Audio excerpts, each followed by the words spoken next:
So what about confidence decoys? Coots, blue herons? Let's talk about it. I'm Joel Strickland, and this is Surviving Duck Season.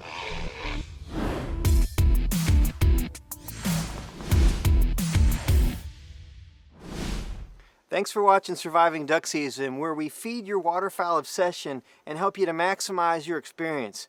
And we do that by bringing you awesome content every week. Now, a couple weeks ago, I put out 2 videos about decoy spreads. And man, I got a lot of really great response to them. I really appreciate your feedback, and I'm so glad that I'm able to help y'all out with doing those kinds of videos. I got several comments related to confidence decoys.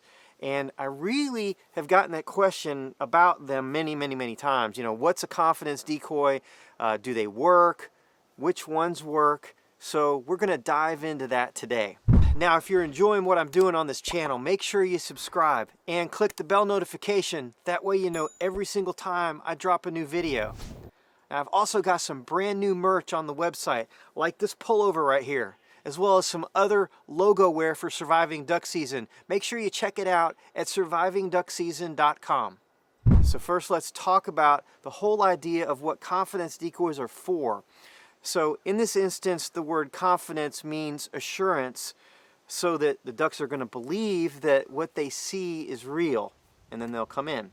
So the idea is that you would be using other species than your duck decoys, even non-game species like a blue heron or whatever, you know, to complete the ruse that you've created in your hunting spot. Well, when would you use this technique? Well, my opinion is the best time to use a confidence decoy is when you're hunting on the X. And what I mean by that is hunting in a spot that ducks are coming to on their own anyway. It's so important that you tie it to your scouting and you know what was there. You may know, well, there's 25 or 30 ducks that use that spot all the time, but what else are you seeing there? Do you see a blue heron? Do you see some white egrets or coots?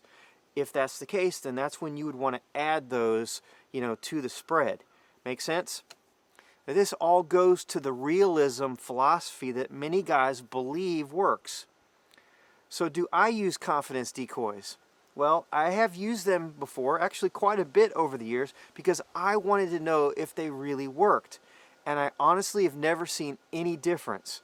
Now, I do hunt in an area where there are lots of ducks most of the time. We have giant rafts of ducks nearby, migrating birds, and lots of birds in the air all the time. And so I think that may make a difference. I do put some goose decoys out in my duck spreads, and sometimes, you know, that could maybe be thought of as a confidence decoy. And sometimes we use duck decoys while we're goose hunting, but I'm not necessarily doing it because it's a confidence thing. I'm really doing it more as an opportunistic, you know, situation, hoping that maybe while we're duck hunting we might get a goose, which often happens. Because I haven't experienced success with using confidence decoys, and because I don't have, you know, really any friends or anybody that I know that can tell me that they really have had any success, you know, it just makes me feel like that what we've got is products that have been created by somebody to sell to a hunter. It goes to the whole hyperrealism argument that I've made in previous videos.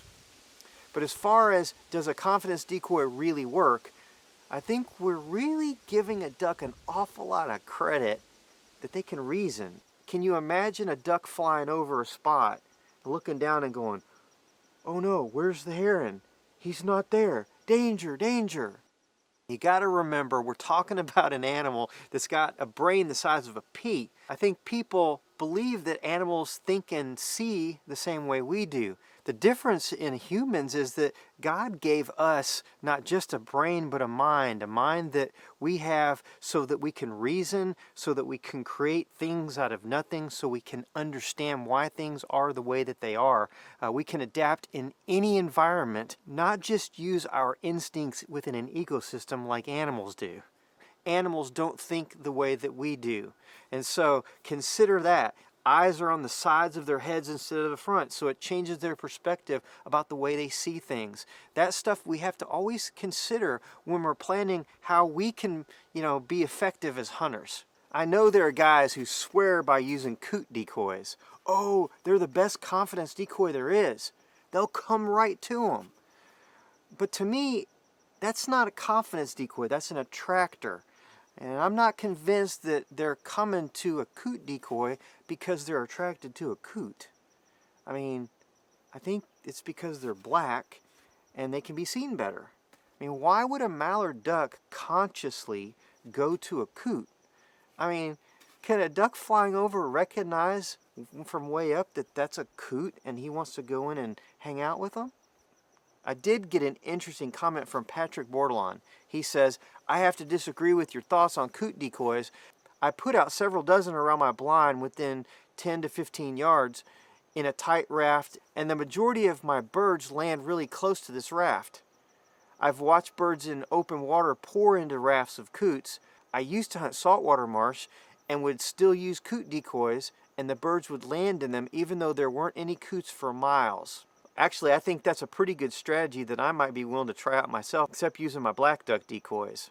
Instead of putting my black duck decoys kind of all throughout the spread, I may just put them in one block and just see what kind of results I get. It's worth a shot. Now, I'm not saying that coot decoys don't attract ducks, not at all, but I just don't believe that it attracts them because it's a coot.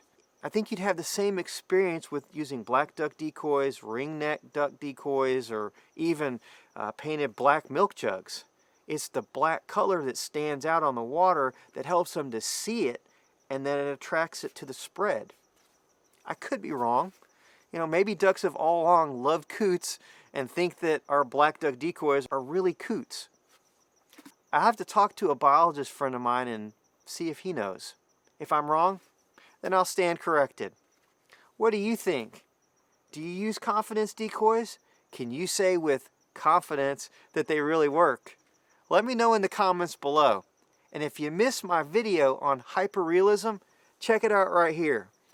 I'm Joel Strickland. God bless, and I'll see you on the next video. What are you looking at?